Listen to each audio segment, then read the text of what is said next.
We are all fatheads. About half of the dry weight of our brain is fat. Lower levels of the long-chain omega-3 fat DHA in some areas of Alzheimer's brains got people thinking that maybe DHA was protective.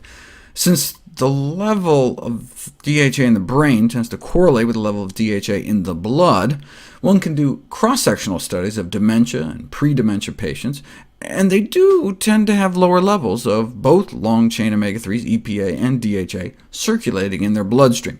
Now, this doesn't necessarily mean that lower omega-3 levels cause cognitive impairment. It was just a snapshot in time, so you don't know which came first. Maybe the dementia led to a dietary deficiency, rather than a dietary deficiency leading to dementia. What you want is to measure long-chain omega-3 levels at the beginning, and then follow people over time, and indeed, there may be a slower rate of cognitive decline in those that start out with higher levels. And you can actually see the difference on MRI. Thousands of older men and women had their levels checked and were scanned and then rescanned, and the brains of those with higher levels looked noticeably healthier 5 years later. The size of our brain actually shrinks as we get older, starting around age 20. Between ages 16 and 80, our brain loses about 1% of its volume every 2 to 3 years, such that by the time we're in our 70s, our brain has lost 26% of its size and ends up smaller than that of 2 to 3-year-old children. As we age, our ability to make the long-chain omega-3s like DHA from the short-chain omega-3s in plant foods, such as flax seeds, chia seeds, walnuts, and greens, may decline. And so researchers compared DHA levels to brain volumes in the Framingham study, and lower DHA levels were associated with smaller brain volumes. But this was just from a snapshot in time, until this study was published. Higher EPA and DHA levels correlated with larger brain volume 8 years later. While normal aging results in overall brain shrinkage, having lower long-chain omega-3s may signal increased risk.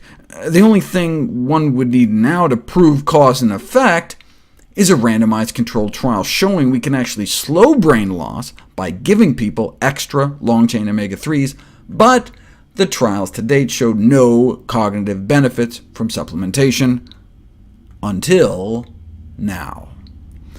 Double-blind, randomized interventional study providing evidence for the first time that extra long-chain omega-3s exert positive effects on brain functions in healthy older adults, a significant improvement in executive function after 6.5 months of supplementation, and significantly less brain shrinkage compared to placebo.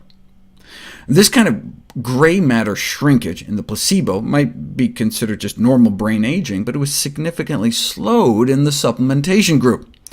They also described changes in the white matter of the brain, increased fractional anisotropy, and decreases in mean and radial diffusivity, terms I've never heard of, but evidently they imply greater structural integrity.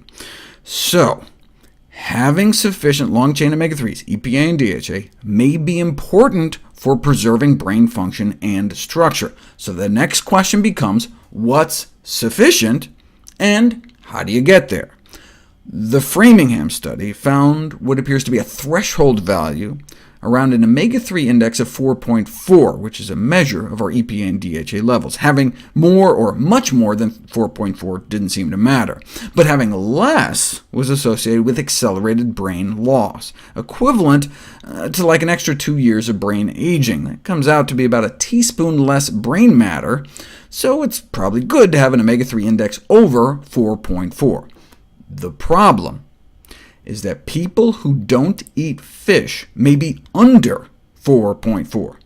Nearly 2/3 of vegans may fall below 4, suggesting a substantial number of vegans have an omega-3 status associated with accelerated brain aging.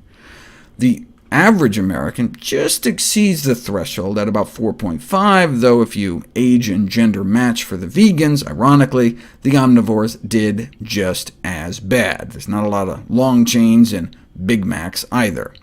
But having a nutrient status no worse than those eating a standard American diet is not saying much. All we need now is a study that gives those with such low levels some pollutant-free EPA and DHA, and see how much it takes to push people past the threshold. And here we go. They took those eating vegan with levels under 4, gave them algae-derived EPA and DHA, and about 250 milligrams a day, took them from an average of 3.1 over the line to 4.8 within 4 months. And so that's why I recommend everyone eat a plant-based diet along with contaminant-free EPA and DHA to get the best of both worlds, omega-3 levels associated with brain preservation while minimizing exposure to toxic pollutants.